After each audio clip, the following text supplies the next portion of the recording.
کہ آپ کے گھر بجلی نہیں ہے تو انٹرنیٹ ڈیوائس بھی نہیں آپ کی, وہ وائی فائی بھی نہیں چلے گی. اور وائی فائی تو اتنی انپورٹنٹ ہے لوگ پنکھا بند کر دیتے ہیں کہ وائی فائی نہ بند ہو جائے. ہاں, کیونکہ پنکھا بند ہونے سے صرف پسینہ نکلتا ہے, وائی فائی بند ہو جائے تو جان نکل جاتی ہے. تو یہ ان ساری چیزوں سے آزادی ہو جائے. چلے بڑا سسٹم نہیں کوئی لگا سکتا, ایٹ لیسٹ ایک پلیٹ 500 واٹ والی لے لے, وہ بھی آپ کو اچھی کوالٹی والی جو ہے نا پلیٹ مارکیٹ سے مناسب قیمت کے اندر مل جائے گی.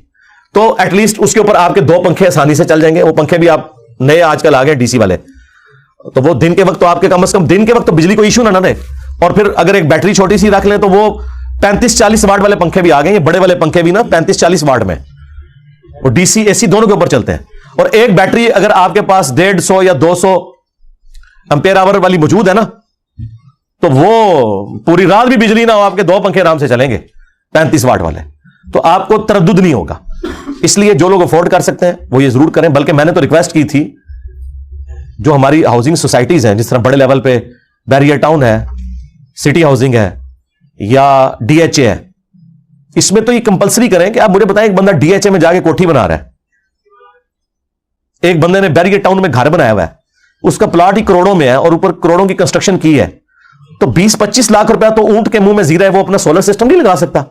جس طرح انہوں نے باقی چیزوں پہ پابند کیا نا کہ آپ نے سیکورٹی کے لیے 10,000 روپیہ مہینے کا دینا ہے, اس میں صرف سیکورٹی نہیں ان کی ہوتی بلکہ وہ پلمبر بھی آ جاتا ہے, الیکٹریشین بھی آ جاتا ہے, اور بھی ایشوز ریزالو ہوتے ہیں,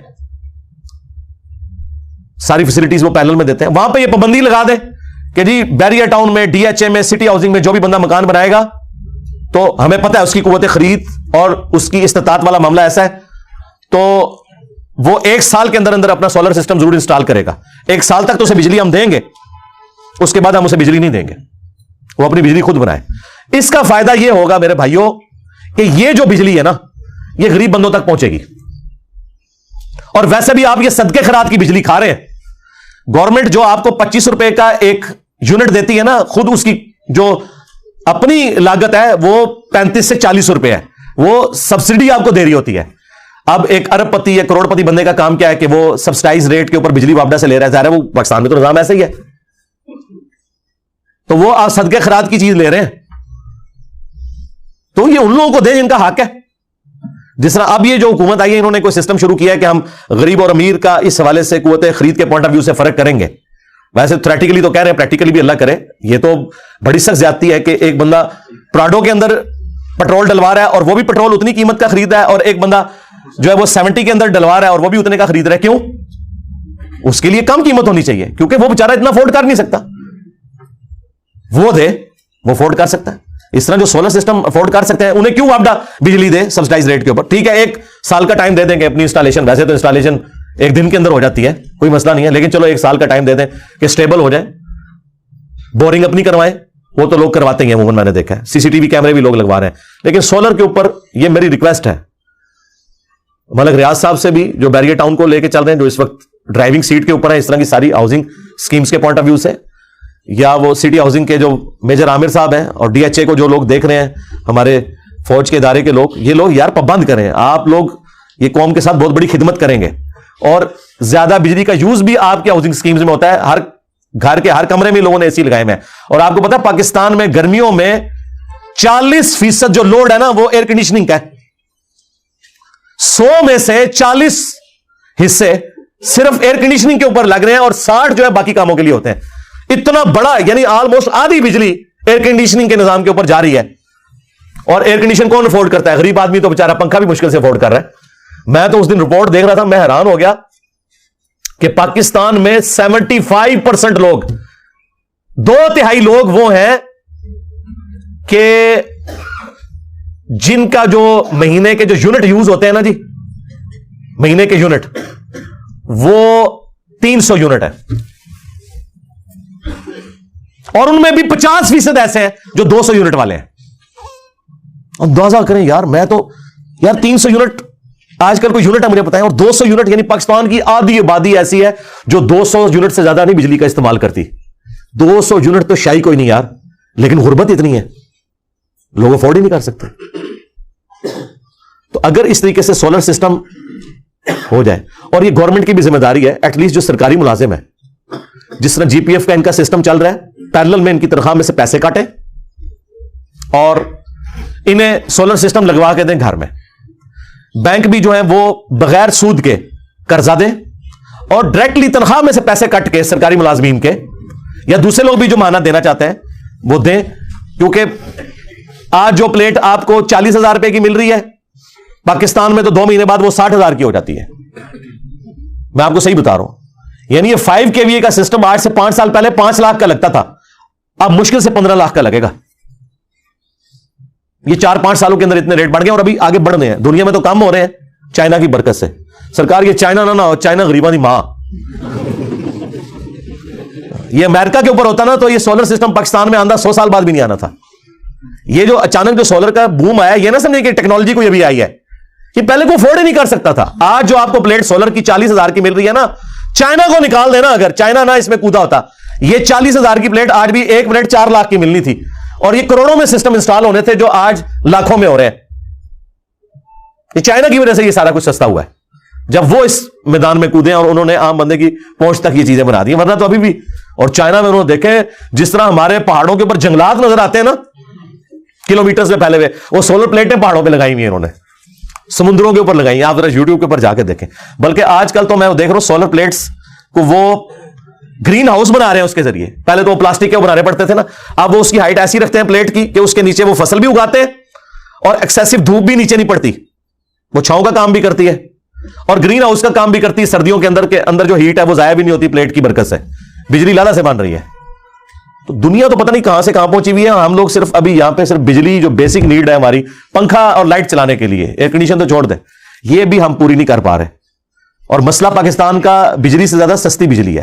کیپیسٹی ابھی بھی پاکستان کے پاس بجلی پروڈیوس کرنے کی اتنی ہے کہ آندہ 10 سال تک بھی ہمیں کوئی نیا پلانٹ لگانے کی ضرورت نہیں ہے. لیکن ان پلانٹس کو چلانے کے لیے ہمارے پاس سستا تیل اویلیبل نہیں ہے, ڈیزل یا پیٹرول یا فرنس آئل, اس کی وجہ سے ہمیں مہنگا پڑتا ہے. لیکن انڈیویجول یہاں اتنے امیر ہیں کہ وہ یہ کام کر سکتے ہیں, تو کریں. سرکاری سارے آفیسز شفٹ ہونے چاہیے سولر کے اوپر. بجٹ کے اندر آپ تھوڑا سا حصہ ہی رکھ دیں اس کے لیے, تو جہاں کروڑوں کی بلڈنگ بن رہی ہے وہاں لاکھوں کے اگر اوپر سولر سسٹم انسٹال ہو جائے, یا تو اس کی لائف ہوتی ہے نا 2-4 سال, تو آپ کہتے ہیں 20 سال تک 25 سال تک اچھی پلیٹوں کو کچھ نہیں ہوتا, اس کے بعد یہ کام کرنا شروع کرتی ہیں, پھر بھی 30-35 سال تک جاتی ہیں. یعنی ایک جنریشن کو گزارنے کے لیے ایک سولر کا پورا سسٹم کافی ہے. لیکن اس میں پوری ورکنگ کرنی ہے آپ نے. جو پاکستان انجینئرنگ کونسل کی طرف سے 5-6 کمپنیاں جو بتائی جاتی ہیں نا گورنمنٹ کی طرف سے کہ ان کمپنیوں کی پلیٹس آپ نے لینی ہے, لے آپ جس سے مرضی, لیکن ان کمپنیوں کی ہو. باقاعدہ اس کے ساتھ ریڈیوگرافی کی پوری رپورٹ آتی ہے, کیونکہ 2 نمبر پلیٹیں آپ لیں گے وہ سال بعد ختم ہو جائیں گی, یہ بھی ذہن میں رکھنا ہے. اوریجنل والی لیں, اور وہ بھی ماشاءاللہ پاکستان میں کئی یہ کمپنیاں جو پرووائڈ کر رہی ہیں. انورٹر بھی اچھے والا یوز کریں. بیٹریز آپ کی مرضی ہے یوز کرنی ہے نہیں کرنی. بہتر یہ کہ آپ بیٹریز والا سسٹم یعنی ہائبرڈ والا یوز کریں, تاکہ جب وابڈا کی بجلی نہ ہو تو آپ اپنی بجلی تو یوز کر سکیں. اور اگر آپ صرف ڈائریکٹ نیٹ میٹرنگ پہ گئے بغیر اس کے بیٹریوں کے, پھر اتنی دیر آپ بجلی یوز کر سکتے ہیں جتنی دیر وابڈا آ رہی ہے. جب وابڈا پیچھے سے بند ہوگی تو آپ کی بھی وہ بجلی بند ہو جائے گی. ہاں, یہ بھی ذہن میں رکھیے گا. وہ پوری آپ وی لاگس مختلف لوگوں نے بنائے ہوئے ہیں, ہمارے کئی ایک اسٹوڈنٹس ہیں ان کے بھی وی لاگس اویلیبل ہیں, وہ آپ یوٹیوب پہ جا کے دیکھیں. بڑی اچھی ورکنگ لوگوں نے کر کے یہ سارے معاملات ہیں. تو جو لوگ افورڈ کر سکتے ہیں تو انہیں تو میں یعنی ایک ٹیچر کی حیثیت سے حکمن یہ کہوں گا کہ جو لوگ افورڈ کر سکتے ہیں, یار آپ لوگوں نے کروڑوں روپے کی گاڑیاں رکھی ہوئی ہیں, تو لاکھوں روپے کا سولر سسٹم اپنے گھر لگوا کے اپنے آپ کو بھی بجلی کے بل سے آزاد کروائیں, اور غریب بندوں کے لیے بجلی اویلیبل ہو. آپ نئی وابڈا سے لیں گے بجلی, ان غریبوں کو ملے گی. اس لیے دیکھیں اس وقت آپ کو پتا ہے سب سے زیادہ سولر کے اوپر کون سا ہمارا صوبہ شفٹ ہوا ہے؟ کے پی کا. کے پی میں آپ گاؤں ایریا میں بھی چلے جائیں, لوگوں نے 2-2 پلیٹیں, ایک پلیٹ اپنے چھت کے اوپر لگائی ہوئی ہے, چھوٹی بیٹری رکھی ہوئی ہے, کیونکہ وہاں بجلی ہوتی ہی کوئی نہیں. وہ 24 گھنٹے میں سے 20 گھنٹے بجلی نہیں ہوتی. سب سے زیادہ انہوں نے کیا. پھر ان کے پاس اوریجنل پلیٹیں پہلے بھی اویلیبل ہو جاتی ہیں, وہ آپ پتہ اسمگلنگ کا بھی وہاں پہ کافی سسٹم ہے نا, تو وہ آ جاتی ہیں وہاں پہ, ان کو سستی بھی مل جاتی ہیں. وہاں تو آلموسٹ سارے لوگ, عام لوگ بھی یوز کر رہے ہیں, کیونکہ بجلی ہے نہیں تھی. یہاں پہ بھی اگر یہ سلسلہ شروع ہو, اور گورنمنٹ کو فرنٹ سے لیڈ کرنا چاہیے, بغیر سود کے قرضے دیں لوگوں کو, سرکاری ملازمین کی تنخواہوں میں سے کاٹیں تھوڑا تھوڑا کر کے. ٹھیک ہے, فوج تو یہ کام کر سکتی ہے کم از کم اپنے ان کے لیے, کیونکہ وہ تو پیسے کاٹ کے انہیں اینڈ پہ پلاٹس بھی دیتے ہیں, تو چلیں تھوڑے پیسے اور کاٹ کے ان کو اب پلیٹیں لگوا دیں. کیونکہ آج کی ڈیٹ میں آپ جو پلیٹیں لگائیں گے نا 12 مارچ 2023 کو, 12 مارچ 2024 کو آلموسٹ 1.5 یا 2 گنا وہ پلیٹوں کی قیمت ہو چکی ہوگی, کیونکہ ڈالر کے اعتبار سے بھی, اور پھر ہماری اکانومی بھی آپ کے سامنے ہے. تو یہ یعنی ایک میری اخلاقی ذمہ داری تھی کہ میں آپ کو بتاؤں. اور یہ دیکھیں پاکستان کو اللہ نے نیچرلی ایسی جگہ پہ رکھا ہے جہاں 330 دن سورج نکلتا ہے. دنیا میں آئیڈیل جگہ ہے سولر کے پوائنٹ آف ویو سے. یورپ میں دیکھیں, جرمنی میں آپ دیکھیں, ہر گھر کے اوپر وہ لگے ہوئے ہیں, حالانکہ ان بیچاروں کا سورج بہت تھوڑی دیر کے لیے نکلتا ہے, لیکن وہ پھر بھی انہوں نے پابند کیا کہ آپ نے اپنے گھروں کے اوپر, بلکہ وہ ٹائلز ہی ایسی ڈیزائن کی آ گئی ہیں وہ آپ کو لگتا ہی نہیں, سولر پلیٹیں لگی ہوئی ہیں, خوبصورتی کی خوبصورتی, اور بجلی بھی پروڈیوس کر کے وہاں ہر بندہ بیچ رہا ہے گورنمنٹ کو. یار یہاں تو چاندی لگی ہوئی ہے, سونا ہے یہ جگہ سولر کے پوائنٹ آف ویو سے, اور یہ رینیویبل انرجی ہے. بعض انرجیز تو نان رینیویبل ہے نا, یعنی جو ختم ہو جائیں گی وقت کے ساتھ, جیسے تیل ہے, تیل اور 40-50 سال کا ہی زمین میں رہ گیا. ہاں جی, آج سے 50-60 سال کے بعد لوگ ذکر کیا کریں گے کہ انسانیت نے 250-300 سال ایسے دیکھے ہیں جن میں زمین سے تیل نکلتا تھا اور اس سے گاڑیاں چلتی تھیں, ہوائی جہاز اڑتے تھے اور ٹرینیں چلتی تھیں. ہاں, یہ ساری ہماری عیاشیاں ختم ہونے والی ہیں 50-60 سال کے بعد, لیکن اللہ نے اس سے بڑا سورس دے دیا ہے سولر. اب بیٹریز کے اوپر بڑا کام ہو رہا ہے کہ ایسی بیٹریز بنائی جائیں جو وزن میں بھی کم ہو, ان کا سٹوریج کی لینتھ بھی ٹائم کے پوائنٹ آف ویو سے زیادہ ہو. تو بلکہ اب تو سولر جہاز بھی انہوں نے کچھ بنا لیے ہیں, لیکن وہ بہت بڑے لیول کے ایک سمجھ لیں پروجیکٹس ہیں. وہ ابھی تو فی الوقت تو ظاہر ہے بوئنگ اور ایئر بس والے جہازوں کا تو مقابلہ نہیں کر سکتے. ظاہر ہے وہ آئل جو ہے وہ تو جو تیل ہے, چاہے وہ یعنی پیٹرول ہو یا ڈیزل ہو, یہ تو بڑی تھوڑی سی جگہ پہ اتنی انرجی رکھتا ہے, اور اتنی انرجی گین کرنے کے لیے آپ کو پلیٹ ذرا زیادہ لگانی پڑتی ہیں, والیوم بڑھ جاتا ہے. بہرحال پھر بھی وہ کافی زیادہ کام اس پہ ہو رہا ہے. وہ پھر انڈائریکٹلی کر رہے ہیں نا, سولر پلیٹ سے بجلی بنائیں گے, بجلی سے آپ کی گاڑی کی بیٹری چارج ہوگی, اور وہ چارجنگ کے لیے مختلف پمپس بنے ہوئے ہوں گے, جس طرح باہر کے ملکوں میں. امریکہ میں تو وہ آندہ 40-50 سال کے اندر کاربن فری کر رہے ہیں. ایون سعودی عرب, میں حیران ہوں, جن کے اوپر پوری دنیا تکیہ کر کے بیٹھی ہے, دنیا کا 25 سے 30% جو آئل دے رہے ہیں, انہوں نے بھی 2060 کو ٹارگٹ کیا کہ 100% کاربن فری کر دینا ہے, اور 2030 تک انہوں نے 50% کاربن فری اپنے آپ کو کر لینا ہے. یا ونڈ انرجی پہ شفٹ ہوں گے, لیکن وہ تو بہت مہنگا کام ہے. سولر کے مقابلے پہ وہ بہت مہنگا ہے, اس کی کیئرنگ بھی بہت زیادہ کرنی پڑتی ہے, اور وہ عام بندہ تو کر بھی نہیں سکتا, اور وہ ہر جگہ پہ ہو بھی نہیں سکتا, سوائے ان جگہوں کے جہاں ہوا چلتی ہے. لیکن یہ جو سولر انرجی ہے رینیویبل ہے, جب تک سورج ہے سولر انرجی ہے. سورج ایک دن کے اندر اتنی بجلی دے رہا ہے آپ کو سولر کے ذریعے. اگر آپ پوری زمین کے اوپر پلیٹیں لگا لیں, ہزاروں سال کے لیے پوری دنیا کی بجلی کافی ہو جائے جو ایک دن میں وہ دے رہا ہے, لیکن ہم کلیکٹ نہیں کر سک رہے. تو آہستہ آہستہ یہ معاملات اس طرف جا رہے ہیں. میرا کوئی سولر کمپنی کھولنے کا ارادہ نہیں ہے, ہاں یہ بھی ذہن میں رکھیے گا, نہ میرا کوئی کسی کے ساتھ کوئی ایگریمنٹ ہوا ہے, ورنہ تو میں کسی کمپنی کا نام لے دیتا. ایسا نہیں ہے, میں صرف آپ کو ان چیزوں کے اوپر میں نے پہلے خود عمل کیا ہے. میں نے اپنے گھر میں بورنگ کروائی ہوئی ہے, میں نے اپنا سولر سسٹم لگوا لیا الحمدللہ, میٹر بھی میرا آ چکا ہے, چند دنوں میں لگنے والا ہے. تو یہ سارے کام میں خود بھی CCTV کیمرے بھی لگوائے ہوئے ہیں. یہ وہ کام ہے جو میں ترغیب اس لیے دلاتا ہوں کہ جو افورڈ کر سکتے ہیں, اور کوئی بہت زیادہ انویسٹمنٹ نہیں ہے, اس سے زیادہ فضول خرچیاں لوگ کر رہے ہوتے ہیں, اور گورنمنٹ اس کے پیچھے کھڑی ہو تو سرکاری ملازمین کے لیے زندگی کم از کم آسان ہو جائے. یعنی ہم 21ویں صدی میں ان چیزوں کے اوپر رو رہے ہیں کہ جو چیپٹر باہر کی دنیا کے اندر لوگ کلوز کر بیٹھے ہوئے ہیں, ہم آج بھی وہی پرابلمز لے کے چل رہے ہیں. ابھی تو کچھ عرصے تک پانی کا ایشو آنے والا ہے, اور دنیا یہاں پہنچی ہوئی ہے کہ انہوں نے کلاؤڈ فشرز بنا لی ہیں جی. یعنی ہوا میں جو نمی ہے نا, اس کو یوز کر کے وہ تازہ پانی, اسرائیل نے تو ایک باقاعدہ پوری ایک مشین بنا لی ہے, ان جگہوں پہ جہاں پانی نہیں زمین کے اندر وہ رکھتے ہیں, تو وہ اتنے گھنٹوں کے اندر اتنا پانی پروڈیوس کر دیتی ہے. جو ہوا کی نمی ہے تو اللہ نے نیچرل رکھی ہوئی ہے نا, وہ اسے کلیکٹ کر کے. اس طرح آپ افریقہ میں کئی ملکوں میں پہاڑوں کے اوپر انہوں نے وہ پلانٹ باقاعدہ لگائے ہوئے ہیں, جو بادل گزر رہے ہیں اس میں سے وہ پانی اس پہ کلیکٹ ہوتا ہے اور نیچے جمع ہو کے, تو آپ دیکھیں وہ بالکل صاف پانی. تو دنیا تو وہاں پہنچی ہوئی ہے, ہم تو ابھی مطلب اس چیز میں الجھے ہوئے ہیں کہ فوج کا سیاست میں کردار ہونا چاہیے کہ نہیں. یہ چیپٹر دنیا کلوز کر بیٹھی ہوئی ہے. ہاں جی, جن کو فوجیں بنانے کا شوق تھا نا, جرمنی کو اور پوری دنیا کو انہوں نے آگے لگایا تھا, اور پوری دنیا تباہ کر دی انہوں نے آج سے 100 سال پہلے. ان لوگوں نے تو آلموسٹ اپنی فوجیں ختم کر کے وہ آپ سمجھ لیں پولیس کے نظام کے اوپر ہی آگے ہوئے ہیں. لیکن اللہ کا شکر ہے رات کو سکون سے سوتے ہیں, ان کے بارڈر پہ کوئی فوج نہیں لگی ہوئی. ہماری تو بدقسمتی ہے کہ یہ انگریز ہمیں یہ کشمیر کا جھگڑا اور انڈیا پاکستان کی جو ایک ٹسل دے گیا, جس کی وجہ سے مجبوراً ہمیں اتنے بڑے لیول کی فوجیں رکھنی پڑی, اور یہ اپنا ڈیفنس کا نظام اور اٹامک, دنیا میں اٹامک انرجی بجلی بنانے کے لیے یوز ہو رہی ہے. سب سے سستی یہ پڑتی ہے, اس کی کیئرنگ زیادہ ہے, لیکن سستی سب سے یہ پڑتی ہے. امریکہ میں آلموسٹ کئی سال پہلے 500 پلس, اب مجھے تو لگتا ہے 1000 سے اوپر انہوں نے لگائے ہوئے پلانٹس بجلی پروڈیوس کرنے کے. ٹھیک ہے, ظاہر ہے جی آپ کو 10 لاکھ کلو کوئلے سے جتنی انرجی ملنی ہے وہ 1 کلو یورینیم سے ملے گی. کلو یورینیم اتنا بڑا نہیں ہوتا, ہاں اتنا سا ہوتا ہے, کیونکہ اس کا وزن زیادہ ہوتا ہے. ڈینسٹی زیادہ ہے اس کی. تو دنیا تو یہ کام کر رہی ہے. ہم یہاں پہ اس بات کے اوپر لڑ رہے ہیں کہ نواز شریف صاحب نے واپس کب آنا ہے, عمران خان صاحب کا پلستر کب کھلے گا, ہاں فلاں سیاسی لیڈر کو عبوری ضمانت مل گئی. اندازہ کریں یار یہ دنیا میں کہیں ہوتا ہے.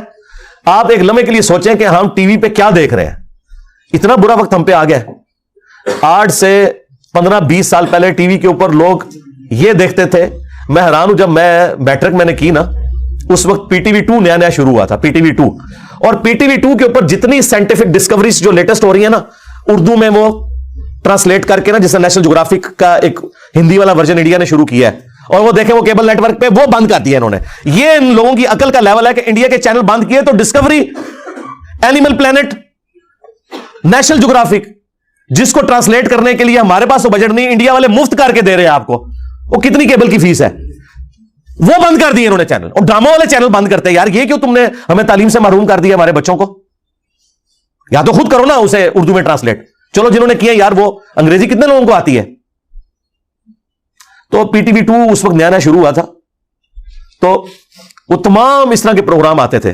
پھر یہ پروگرام بھی آتے تھے کہ اگر آپ نے فشنگ کا کاروبار شروع کرنا ہے, ریشم کے کیڑے پالنے ہیں, یہ اس کا طریقہ ہے, اس کی یہ انویسٹمنٹ ہے. یہ کام ہوتا تھا 1992, 93, 94 کی میں بات کر رہا ہوں. اور آج 12 مارچ 2023 میں ٹی وی چینلز کے اوپر یہ چل رہا ہے کہ جی عمران خان صاحب کا پلسٹر اتنے دنوں میں کھل جائے گا, نواز شریف صاحب کے آنے کے چانسز یہ ہیں, مریم نواز نے آپریشن کروا لیا ہے, ہاں فواد چودھری صاحب جو ہیں وہ اتنے دن کی عبوری ضمانت کے اوپر ہیں. یہ خبریں چل رہی ہیں. اور اس کی وجہ سے ہمارے پرائیویٹ چینلز بھی وہ کہتے ہیں مجبور ہے, کیا کریں, ہم یہ نہیں دکھائیں گے, ہماری ریٹنگ نیچے آئے گی, ہم کمائی کے لیے بیٹھے ہوئے. وہ اپنی جگہ ٹھیک ہے. ہماری قوم اس طرف جا رہی ہے جی, فلاں کی آڈیو لیکس آنے والی ہیں, فلاں کی ویڈیو لیکس فلاں نے دیکھ لی. ہاں یہ ہے. اس قوم کا آپ لیول دیکھ لیں. میں اسی لیے کہتا ہوں کہ یہ وہ دور ہی نہیں تھا کہ اللہ تعالیٰ اس چیز کا رسک لے کہ کسی پیغمبر کو مبعوث کر دے. میں اکثر سوچتا تھا یہ پیغمبروں کا سلسلہ اللہ نے یعنی اتنا پہلے ہی ختم کر دیا. پہلے تو دنیا کبھی پیغمبر سے خالی نہیں ہوتی تھی. یہ پہلی دفعہ انسانیت پچھلے 1400 سال سے خالی ہے ٹل قیامت. لیکن اب میں سوچتا ہوں کہ یار اس زمانے میں اگر نبی علیہ السلام موجود ہو تو یہ دنیا رہنے کے قابل تو نہیں رہے گی جو حالات و واقعات ہیں. آج حضور موجود نہیں, ان کے کارٹون بنتے ہیں, پوری دنیا میں آگ لگ جاتی ہے. اگر نبی علیہ السلام کی ظاہرہ اس زمانے میں ہوں گے تو ویڈیوز بھی بنیں گی, ویڈیوز بنیں گی تو میمز بھی بنائیں گے دشمن.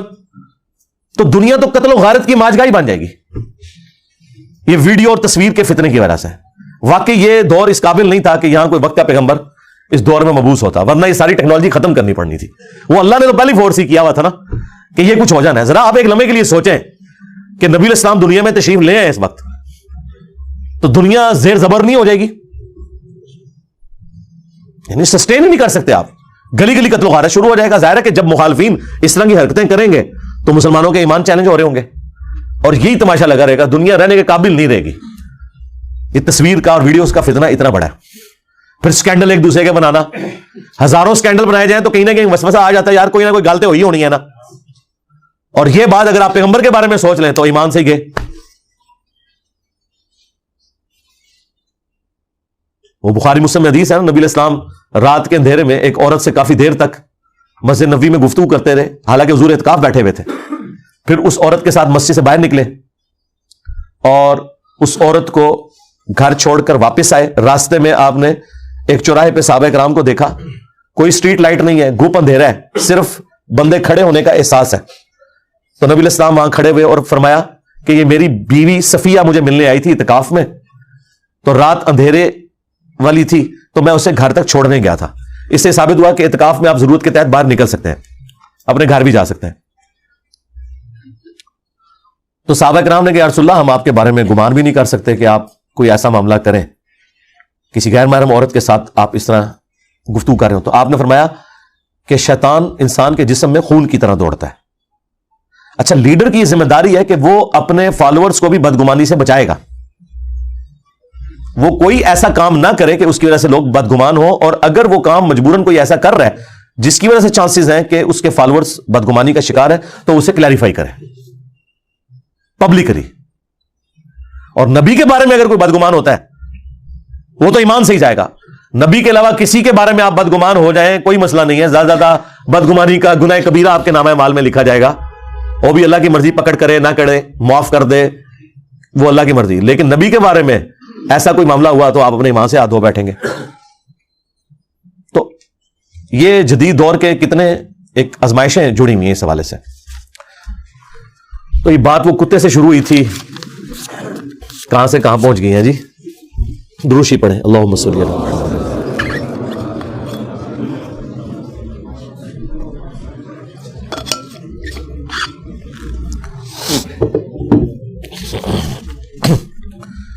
گونگے بہرے بچوں کو دینی تعلیم کیسے دیں؟ اس کے لیے جو اسپیشل اسکول بنے ہوئے ہیں بڑے اچھے طریقے سے ہر چیز کی تعلیم دے رہے ہیں جی، آپ ان سے رابطہ کریں. یہ تو ماشاءاللہ پاکستان میں بھی اب ایسے ادارے بنے ہوئے ہیں جو کافی حد تک اس پورے سسٹم کو ایوالو کر چکے ہیں. ایون جو بہرے ہیں، گونگے ہیں یا آنکھوں سے محروم لوگ ہیں، ہمارے پاس یہاں ایک بھائی آئے تھے، وہ انہوں نے ماسٹر ڈگری کی ہوئی ہے، سرکاری ملازم بھی ہیں، اور باقاعدہ انہوں نے قرآن پاک خود وہ نابینا لوگوں کی جو لینگویج ہے اس میں لکھا ہے. پھر ایک اور بھائی آئے تھے جو پاکستان کے پہلے جج ہیں، سلیم صاحب. تو ماشاء اللہ تعالی کیا کوئی بھی کام جو کسی بھی اچھی یا بری نیت کے بغیر کیا جائے اس کا اجر ملے گا؟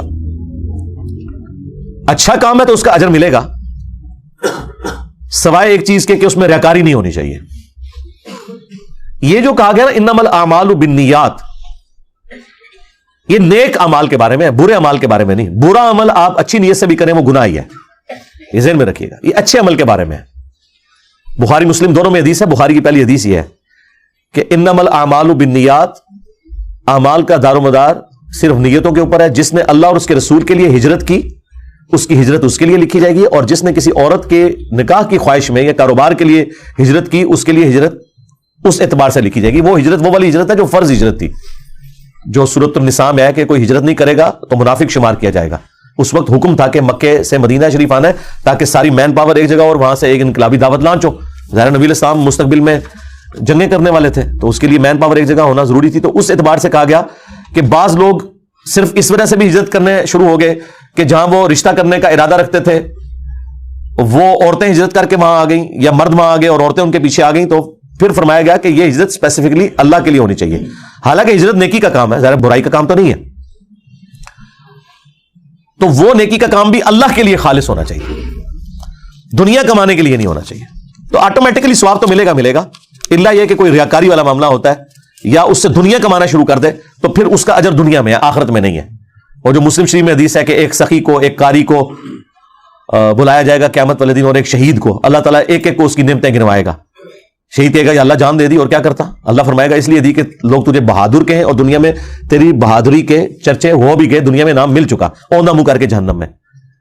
قرآن کے جو قاری کو بلایا جائے گا تو اللہ تعالیٰ فرمائے گا تو نے اس لیے کیا کہ لوگ تجھے بڑا قاری کہیں تو دنیا میں تیری بڑی تعریف ہوئی، میرے ہاں کوئی اجر نہیں ہے. اور جو سخی ہے اسے اللہ تعالیٰ فرمائے گا کہ تیری خواہش یہ تھی لوگ تجھے سخی کہیں تو دنیا میں تیری تعریف ہو گئی، میرے ہاں کوئی اجر نہیں.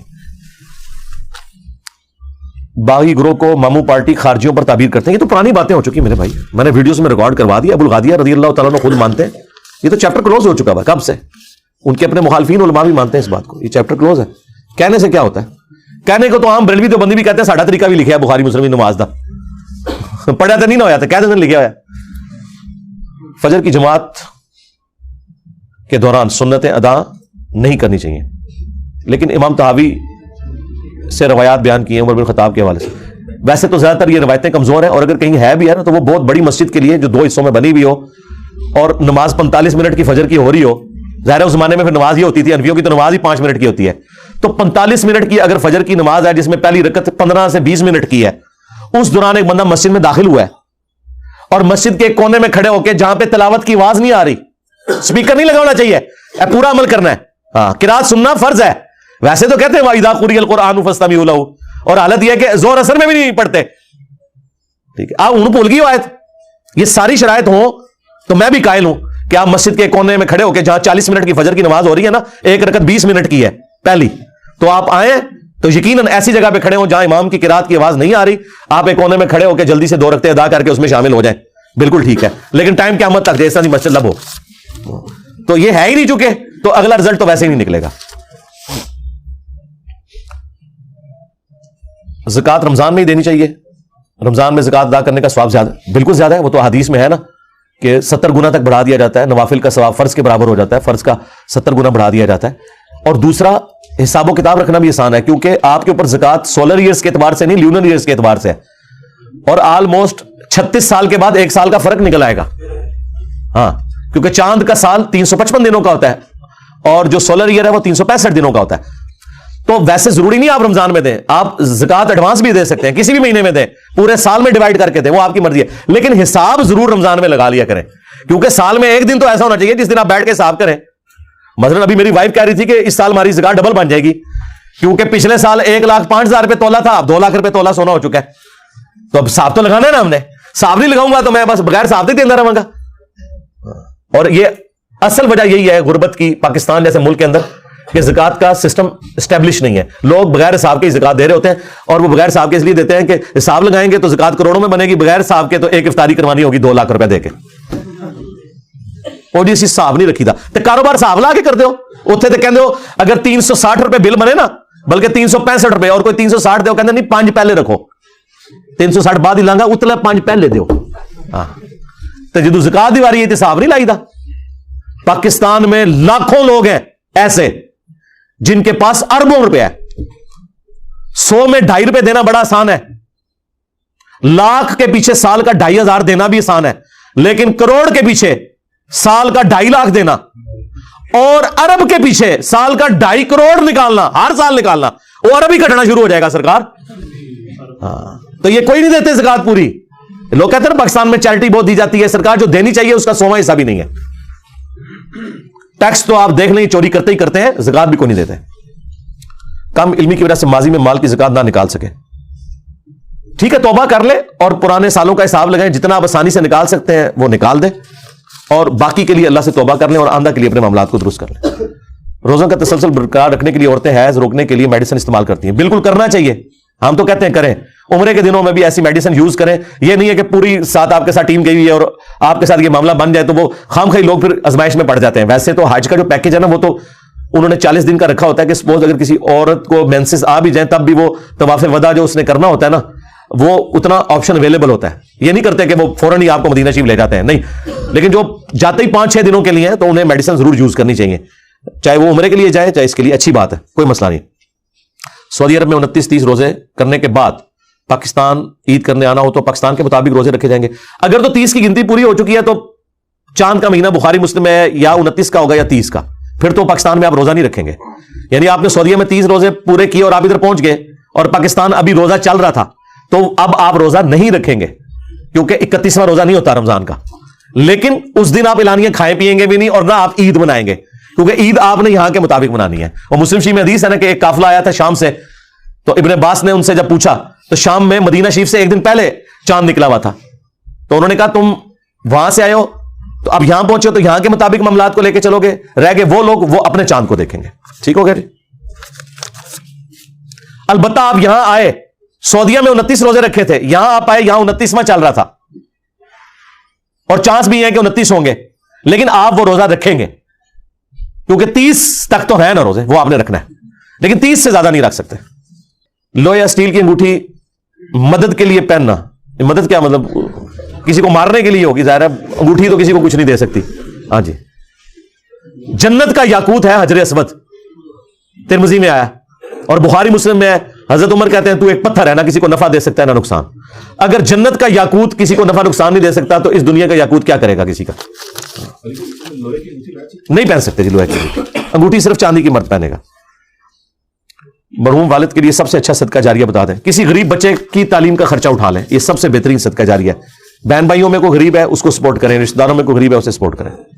میں آن لائن کام کرتا ہوں, 80 سے 90% حلال ہے, اس کی پروموٹنگ کے لیے ہم عورتوں کی تشہیر کرتے ہیں. عورتوں کی تشہیر تو نہیں آپ کریں گے, باقی آپ کے سوال کاٹے ہوئے انہوں نے, وہ شاید اس قابل نہیں ہوں گے. دوسری پرچیوں پہ آئیں, آج آلریڈی نہیں گزر چکے. قبر جنت کا باغ اور دوزخ کا گڑھا بن جاتی ہے تو ایک ہی قبر مختلف لوگ دفن ہوتے ہیں. اور بھائی یہ برزخ کا معاملہ ہے, سورہ المومنون آیت نمبر 100, یہ اس فزیکل ورلڈ سے تعلق نہیں رکھتی. مسلم شریف میں حدیث ہے جہاں لوگ قرآن کے مجلس کے لیے جمع ہوتے ہیں فرشتے انہیں ڈھانپ لیتے ہیں. تو کتنے ہیں فرشتے, ڈیٹیکٹ کرو. یہ آخرت کی زندگی ہے, اس کا دنیا سے تعلق نہیں, یہ فزیکل ورلڈ سے تعلق ہی نہیں رکھتی. کیا ہمارا سارا رزق لکھ دیا گیا ہے؟ اگر لکھ دیا گیا تو ہم دعا کیوں مانگتے ہیں؟ دعا کا تعلق رزق مانگنے یا نعمتیں مانگنے سے نہیں ہے. دعا اوبلیگیٹری ہے ایک عابد کے اوپر, ایک غلام کے اوپر کہ وہ اپنے رب سے مانگے. قرآن میں ہے جو دعا نہیں مانگتا اللہ اس سے ناراض ہوتا ہے. جس طرح 5 وقت نماز پڑھنا فرض ہے نا, اس طرح اللہ سے مانگنا ضروری ہے. اور تقدیر میں یہ بھی لکھا ہوا ہے کہ جب مجھ سے مانگے گا میں اس کی فلاں چیز مصیبت ٹال دوں گا, فلاں چیز اسے عطا کر دوں گا. یہ بھی لکھا ہوا ہے تقدیر میں. بخاری مسلم حدیث ہے جو یہ چاہے کہ اس کا رزق بڑھا دیا جائے اور اس کی عمر میں برکت ہو, وہ اپنے رشتہ داروں کے ساتھ اس نے سلوک کرے. اور ایسے مال کیوں ہیں جن سے رزق میں, وہ تو بس بتا دیا. تقدیر کا معاملہ دعا سے نہ بھی جڑا ہوا ہو, دعا ویسے ہی کرنا ضروری ہے. ایک نیک ترین امیر آدمی اور ایک غریب آدمی کی آخرت میں کیا فرق ہوگا؟ عام آدمی کو تو چھوڑ دیں. مسلم شریف میں آیا کہ جو غریب صحابہ ہے نا وہ امیر صحابہ سے بھی 40 سال پہلے جنت میں چلے جائیں گے, کیونکہ قیامت کا دن 50,000 سال کا دن ہے. تو آج بھی اس سے بھی بڑا ڈفرنس ہے. کیا آج کسی کے گھر اولاد ہونا اس شخص کو آزمائش میں ڈالنا نہیں؟ جی قرآن میں لکھا ہے تمہاری اولاد میں اور تمہاری بیویوں میں اور مال میں تمہارے لیے آزمائش ہے. جی تو اسی سے ہی آپ کو ٹیسٹ کیا جانا ہے. یہ تو نہیں ہے کہ آپ اس معاملے کو لے کے نہیں چلیں گے آگے. یہ تو اسی طریقے سے آپ کمرہ امتحان سے اٹھ کے بھاگ جائیں خالی پیپر دے کے تو فیل ہو جائیں گے. پیپر تو دینا پڑے گا. ایک انسان کے مرنے کے بعد اس کی جائیداد اس کے وارثین میں تقسیم ہوگی. اگر ایک شخص نے حرام کے ذریعے کمایا تو کیا اس کا گناہ وارثین کو بھی ہوگا؟ نہیں ہوگا جی. وہ گناہ کا وبال اسی کے اوپر ہے. اب وہ جو مال چھوڑ کے مر گیا اس کو آگ تو نہیں لگانی نا آپ نے. وہ جو حرام کمایا اس کا وبال اس کے اوپر ہے. آپ کے لیے وہ حلال ہے, وہ آپ کو ورثے میں ملا. اور یہ جو میں مسئلہ بتا رہا ہوں اس کے اوپر سب کا اتفاق ہے. آپ نے ویڈیو میں کہا تھا کہ حضرت بکر کو صحابی نہ ماننے والا, اس کے اوپر یار میں کافی دفعہ ویڈیوز میں بول چکا ہوں. یہ 2 الگ باتیں آپ نے اٹھائی تھی, بار بار بھی اس کو ریپیٹ کرنا. دیوبند کا انجینئر محمد مرزا پہ فتویٰ میں نے پوری یہ ڈاکٹرن بتائی تھی. کیا سید امتی ہو سکتے ہیں؟ ہاں جی امتی آؤ, کیوں نہیں؟ یہ بیٹھے ہیں سید کہہ رہے ہیں میں امتی ہوں. آپ کو کس نے کہا امتی نہیں ہے؟ ہمارے امتی نہیں ہے, رسول اللہ کے امتی تو ہے نا, محمد اور آل محمد. کیوں نہیں امتی؟ مجھے اپنے باپ سے بہت پیار ہے لیکن وہ اپنے پرانے بابوں اور پرانے قائد کو نہیں چھوڑتے. اس کا حال کیا ہے؟ اس کا حال ہے مجلس 50 دیکھیں اور حکمت سے انہیں سمجھائیں. میں نے طریقہ بتایا ہے. عقیقے کے بارے میں بتا دیں, قربانی میں ہو سکتا ہے؟ نہیں جی, اس کے اوپر میری ویڈیو ریکارڈ ہے. عقیقہ الگ سے جان دینی ہے. بخاری میں حدیث ہے بچے کی جان گروی ہوتی ہے عقیقے کے, بس تو پوری جان آپ نے دینی ہے, حصہ نہیں ڈال سکتے. یا بکرا دیں گے یا بکری لڑکی کی طرف سے, اور لڑکا ہے تو 2 بکرے اور 2 بکریاں, دونوں میں سے کوئی بھی ہو سکتی ہیں. میری والدہ لکڑی کے تخت پر نماز ادا کرتی ہیں, وضاحت فرما دیں. بالکل ٹھیک ہے, اچھی بات ہے. لکڑی پہ نماز بہت اچھی بات ہے, نیچرل چیز ہے. اس کے اوپر ٹکی بھی رکھنے کی ضرورت نہیں ہے, وہ والی نیچرل ہے. اور یہ پرانے زمانے میں بڑا آسان کام تھا. اس سے آپ دیکھیں جو مسجد بیت کا کانسیپٹ ہے نبی علیہ السلام کے زمانے میں, بخاری مسلم میں ہے, صحابہ کرام کو حضور نے یہ یعنی ترغیب دلائی تھی کہ اپنے گھر میں ایک حصہ رکھو نماز کے لیے مخصوص, تاکہ اس کو پاک رکھنا آسان ہو.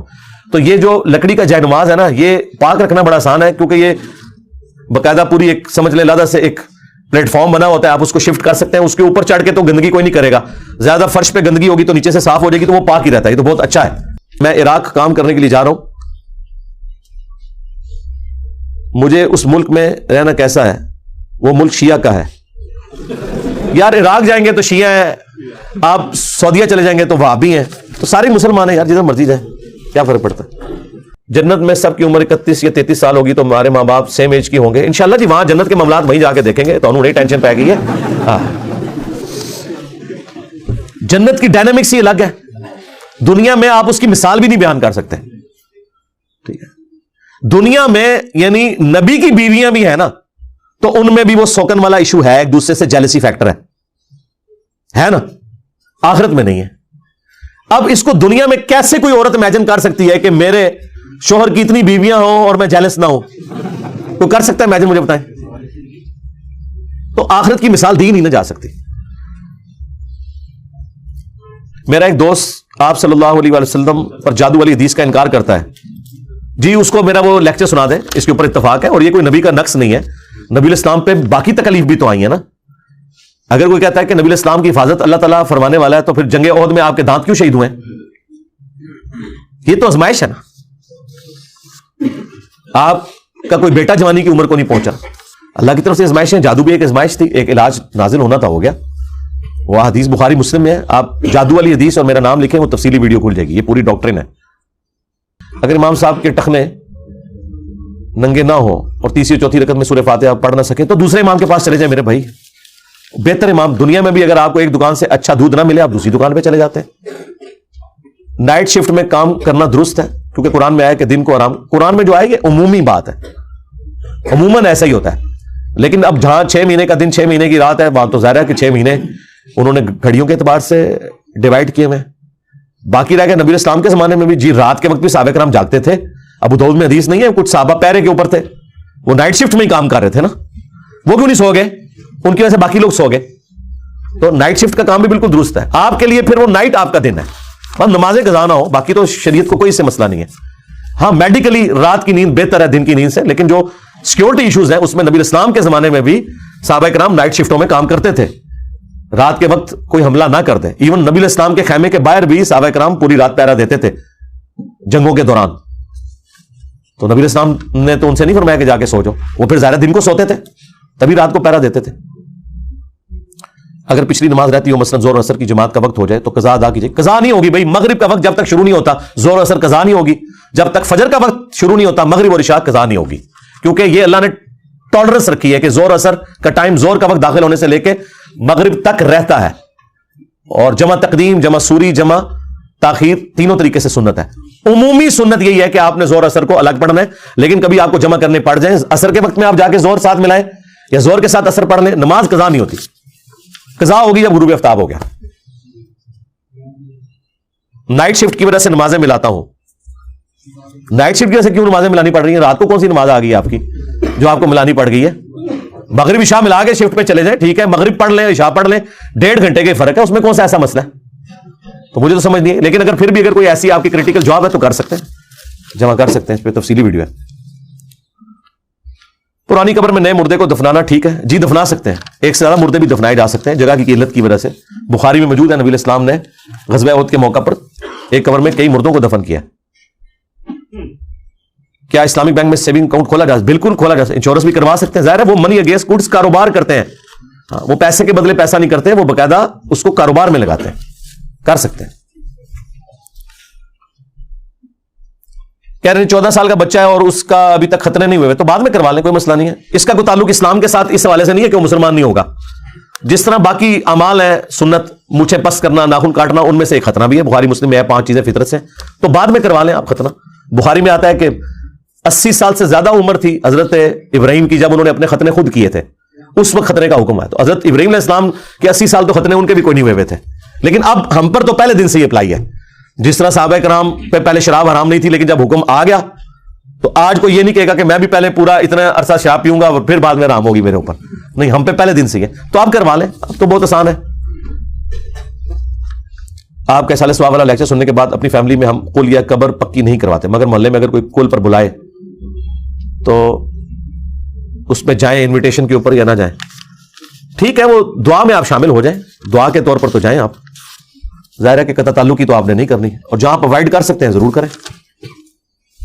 جس نے علی کو گالی دی اس نے مجھے گالی دی, یعنی جو علی کا دشمن ہے وہ نبی کا دشمن ہے. اس کے بعد اس کو میں کئی دفعہ ایڈریس کر چکا ہوں. دیکھیں, ایک ہے دنیا کی محبت میں مغلوب ہو کے کسی شخص کا دین سے ڈیویٹ کرنا, اس کا شرعی حکم اور ہے, اور ایک ہے کوئی عقیدے کے اعتبار سے کرے. حضرت علی کے جتنے بھی مخالفین ہیں ان کو حضرت علی کے ایمان میں کوئی شک نہیں تھا, نہ وہ حضرت علی سے اس حوالے سے بغض رکھتے تھے. بس دنیاوی طور پہ اس زمانے میں چونکہ علم غیب نہیں ہوتا تھا, صحابہ کو نہیں پتا چلا, ایک دوسرے کے بارے میں پولیٹیکل اختلاف آ گیا. ہاں, یہ اختلاف عقیدے کا اختلاف نہیں تھا. اگر عقیدے کا اختلاف ہوتا, ایون جب حضرت علی خلیفہ تھے, ابو داؤد میں حدیث موجود ہے, حضرت معاویہ نے شام سے خط لکھا تھا ایک دینی مسئلہ پوچھنے کے لیے, اور حضرت علی نے ان کو جواب دیا تھا. تو دینی اختلاف کوئی بھی نہیں تھا, وہ ایک پولیٹیکل اختلاف ہو گیا ہوا تھا. ہاں, دین کی وجہ سے اگر حضرت علی سے کوئی بغض رکھتا ہے تو وہ تو ظاہر ہے اس کا تو ایمان فارغ ہے. لیکن حضرت عائشہ ہو, طلحہ ہو, زبیر ہو, میں نے بھی مفتی فضل ہمدرد کے ساتھ تفصیلی ایک پوری کوشچن آنسر سیشن ریکارڈ کروایا ہے. میری زندگی کا سرمایہ ہے وہ. کوئی چیز میں نے چھوڑی ہے سنی شیعہ اختلاف کے حوالے سے, اپنا عقیدہ میں نے کھول کے بیان کر دیا ہے, جو پہلے بھی کیا ہوا تھا, لیکن پہلے وہ اسکیٹرڈ فارم میں تھا کئی کلپس کے اندر, اب وہ ایک جگہ اکٹھا ہو گیا. تو آپ دیکھ لیں, یہ پوری ڈاکٹرن ہے, یہ اس طرح نہیں ہے.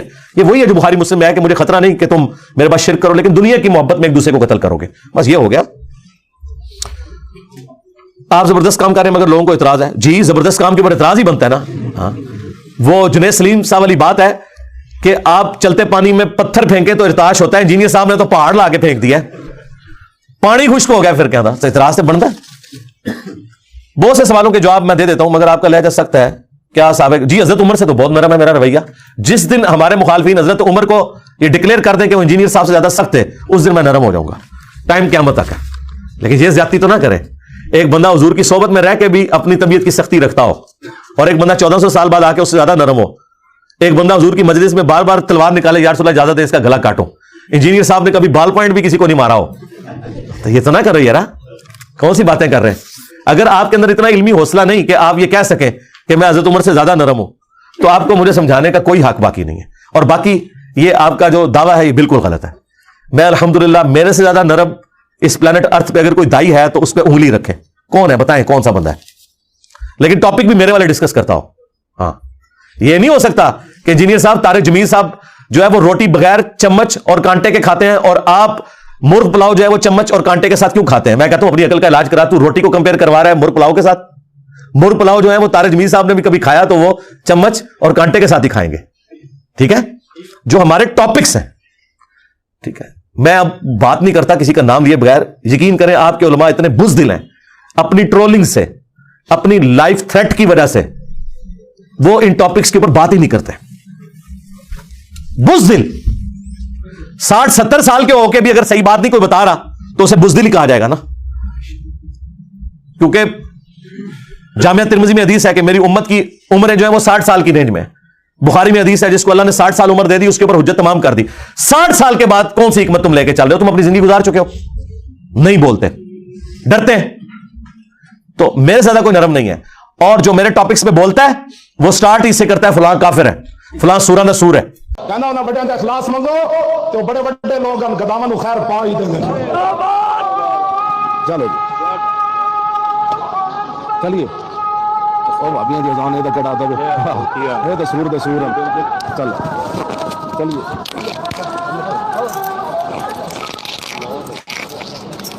میں نے آج تک سور کہا ہے کبھی؟ میں نے کہا کہ وہابی سور ہیں. کتنے احترام سے میں نام لیتا ہوں, اعلیٰ حضرت احمد صاحب بریلوی صاحب, اشرف تھانوی صاحب. میرا یہ دعویٰ ہے مجھ سے زیادہ نرم بندہ ہی کوئی نہیں ہے. اگر کوئی ہے تو لے کے آئے. یہ آپ کا دعویٰ بالکل غلط ہے, میں سخت ہوں. میرے سے زیادہ پولائٹ بندہ ہی کوئی نہیں ہے. لیکن جس ٹاپک پہ میں بول رہا ہوں اس ٹاپک پر کوئی بولتا نہیں, اور جو بولتا ہے وہ پھر جناب ایک بار جڑا نا آسمان پھاڑ کے رکھ چھڑتا ہے, سیدھا جہنم ہی پہنچا کے آندا ہے. ٹھیک ہے, کیونکہ یہ ٹاپک ہی ایسا ہے. جب آپ اس ہاٹ سیٹ پہ بیٹھتے ہیں تو آپ کو پتہ چلتا ہے. ابھی دیکھیں تحریک لبیک کے ایک بھائی آئے تھے, انہوں نے مجھ سے 30 سوالات کیے. سٹارٹ ہی انہوں نے کہا کہ آئیں آپ کو جہنم جہنمی سے ملواتے ہیں. آپ نے میرے چہرے کے اوپر کوئی ناگواری دیکھی یا پورے اس انٹرویو میں کہیں غصے کا اظہار نظر آیا؟ انہوں نے جتنی باتیں کی میں نے اس کے علمی جواب دیے. ٹھیک ہے, باقی اگر کسی کو یہ لہجہ سخت لگتا ہے تو اس سے یہ کام کرنا ہی نہیں چاہیے, اس سے پھر ممی ڈیڈی کام کرنے چاہیے. ہاں, یہ تو اسی طریقے سے ہے کہ آپ آرتھوپیڈک سرجن سے یہ کہیں کہ آپ کے پاس جو بندہ بھی آتا ہے آپ اس کی چیخیں کیوں نکلواتے ہیں. میں تو ہومیوپیتھک ڈاکٹر کے پاس گیا ہوں, وہاں تو کبھی کسی کی سی کی آواز بھی نہیں آئی. تو ہم آپ کو کہیں گے کہ آپ اپنی علمی جہالت دور کریں. آرتھوپیڈک سرجن کے پاس وہ بندہ آتا ہے جس کی ہڈی ٹوٹی ہوئی ہوتی ہے, یا اس کی بازو ٹل گئی ہوتی ہے, یا اس کا ٹخنا ٹلا ہوا ہوتا ہے. تو جب وہ اس کو سیدھا کریں گے تو چیخ تو نکلتی ہے, اس کے بغیر کوئی چارہ نہیں ہے. دنیا میں کوئی ہومیوپیتھک ایلوپیتھک علاج نہیں ہے کہ جو ٹلی ہوئی ہڈی کو اپنی جگہ پہ لے آئے جب تک آپ اس کو کھینچ کے نہیں کرتے. ہے کہ نہیں؟ تو سرجن کو آپ ہومیوپیتھک ڈاکٹر سے نہیں کمپیئر کروا سکتے.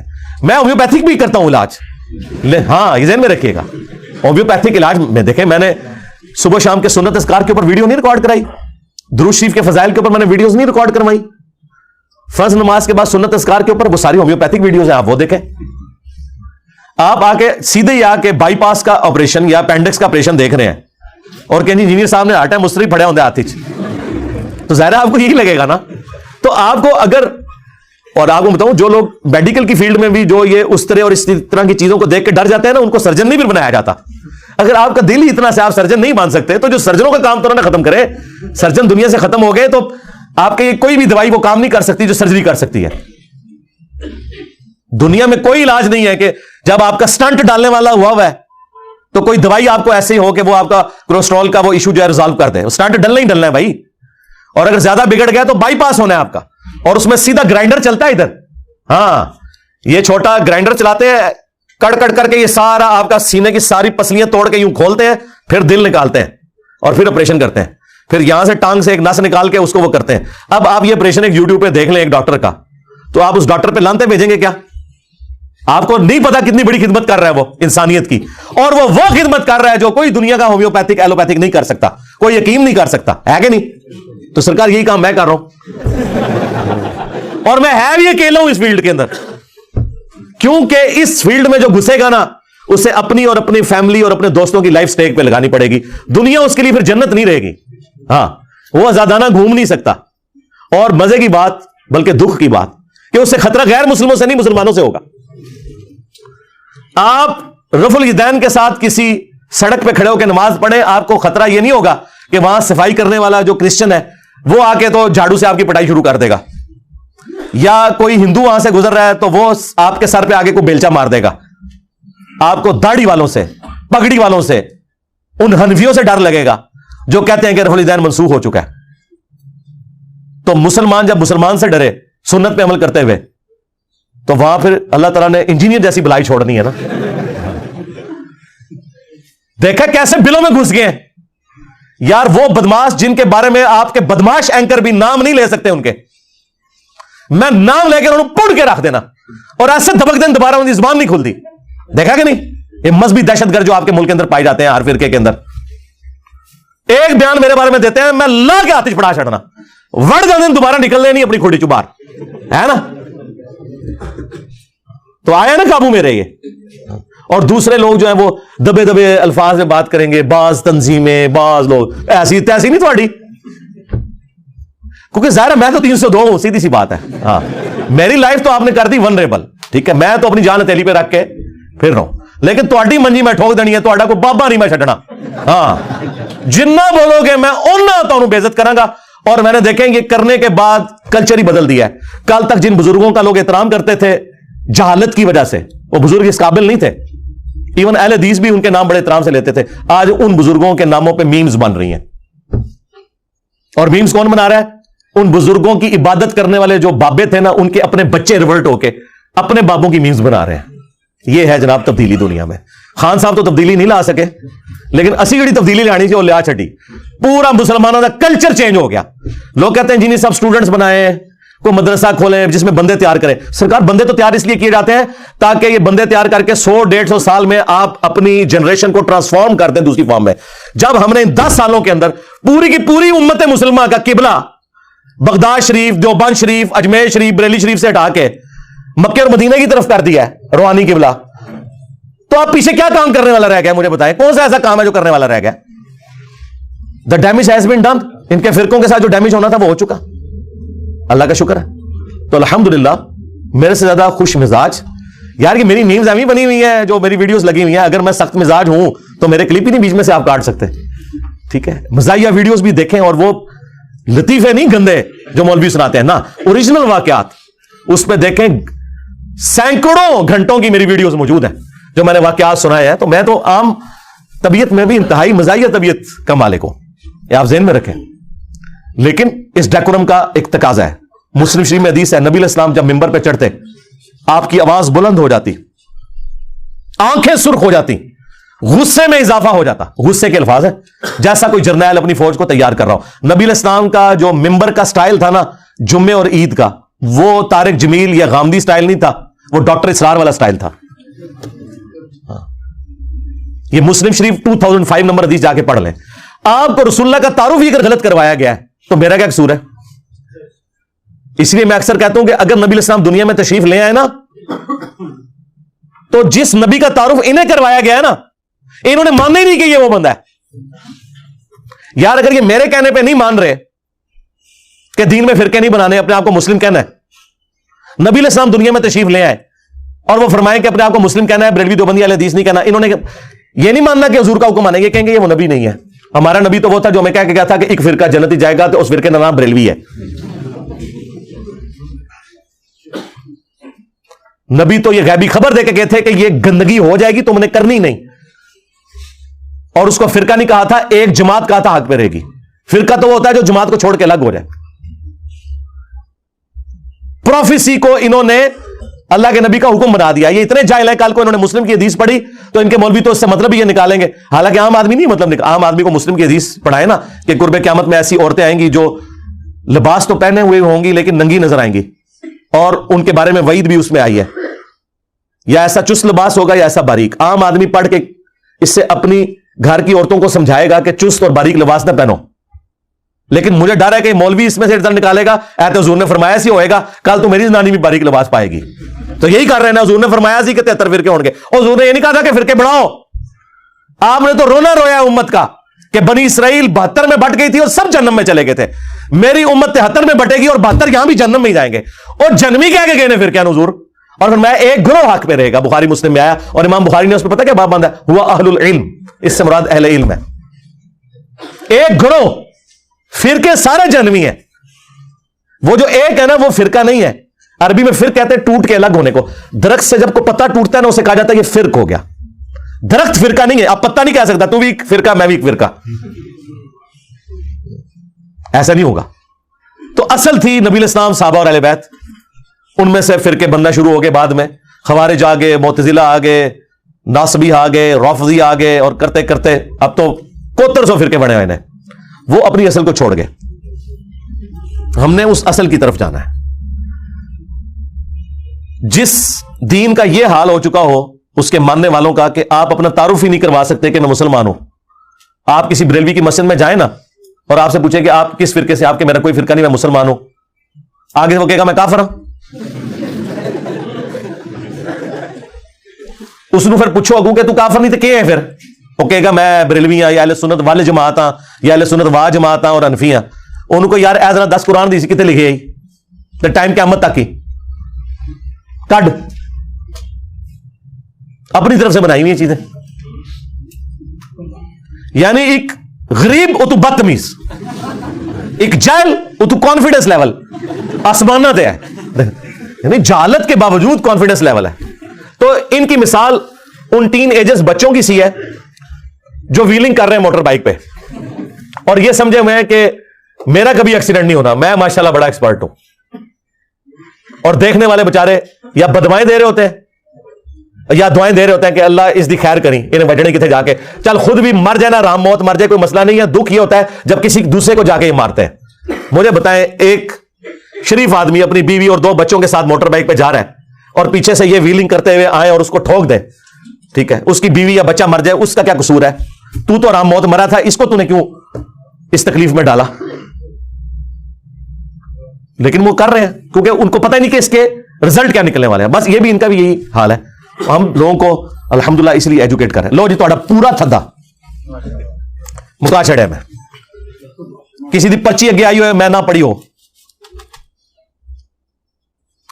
اللہم انی اسألک بانک انت اللہ لا الہ الا انت الاحد الصمد الذی لم یلد ولم یولد ولم یکن لہ کفوا احد. اللهم صل على محمد وعلى آل محمد. اللهم ربنا آتنا في الدنيا حسنة وفي الآخرة حسنة وقنا عذاب النار. ربنا آتنا من لدنك رحمة وهيئ لنا من أمرنا رشدا. لا إله إلا أنت سبحانك إني كنت من الظالمين. ربنا هب لنا من أزواجنا وذرياتنا قرة أعين وجعلنا للمتقين إماما. اللهم اغفر لحينا وميتنا وشاهدنا وغائبنا وصغيرنا وكبيرنا وذكرنا وأنثانا. اللهم من أحييته منا فأحيه على الإسلام ومن توفيته منا فتوفه على الإيمان. اے اللہ ہماری, ہمارے ماں باپ کی, ہمارے بیوی بچوں کی, پوری امت کی مغفرت فرما. اے اللہ جن جن بھلائیوں کا سوال تیرے محبوب صلی اللہ علیہ وآلہ وسلم نے تجھ سے کیا, ہمارے حق میں, ہمارے ماں باپ کے حق میں, بیوی بچوں کے حق میں, پوری امت کے حق میں قبول و منظور فرما. جن جن چیزوں کے شر سے تیرے محبوب علیہ السلام نے تیری پناہ طلب کی, تمام مسلمانوں کو ان چیزوں کے شر سے اپنی پناہ عطا فرما. اے اللہ حاضرین کے دلوں میں جو جو نیک اور جائز دعائیں ہیں قبول فرما. حاضرین کے جو چھوٹے بڑے رشتہ دار بیمار ہیں شفا عطا فرما, جو فوت ہو چکے ان کی مغفرت فرما. اے اللہ تمام دنیا کے مسلمانوں کی تمام دینی دنیاوی جسمانی روحانی ظاہری باطنی پریشانیاں تکلیف مصیبتیں دکھ بیماریاں دشواریاں دور فرما. خصوص بالخصوص اے اللہ کشمیر میں, انڈیا میں, فلسطین میں, چائنا میں, یمن میں, عراق میں, شام میں, پاکستان میں, افغانستان میں, جہاں کہیں مسلمان کس پرسی کی زندگی گزار رہے ہیں, غیب سے ان کی عزت آبرو جان و مال کی حفاظت فرما.